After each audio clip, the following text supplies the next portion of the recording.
Blood pressure को control करना है तो केले खाएं। पिसे हुए बादाम दही में मिलाकर लेप करने से चेहरे पर झुर्रियां नहीं आती।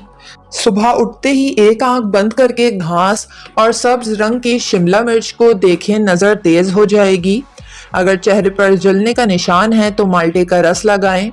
कच्ची अदरक हर खाने के ऊपर से शामिल कर लिया जाए तो पेट के दर्द के लिए मुफीद है।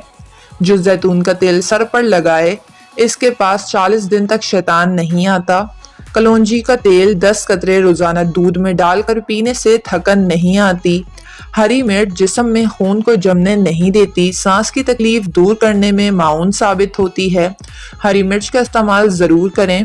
बुढ़ापे में जवान नजर आना है तो हफ्ते में 2 दफ़ा बादाम के पाउडर और गुलाब का मास्क 25 मिनट तक स्किन पर लगाएं। आपकी स्किन झुर्रियों से पाक रहेगी।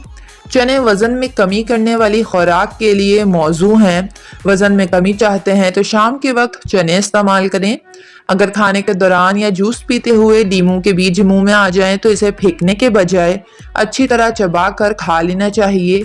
इसमें कड़वाहट ज़रूर होती है, लेकिन खून के फासिद मादों को खारिज करने में नींबू के बीज बहुत मददगार साबित होते हैं। जैतून के तेल को नीम गर्म करके इसका मसाज पेट के निचले हिस्से पर करने से माहवारी के दर्द में कमी आती है।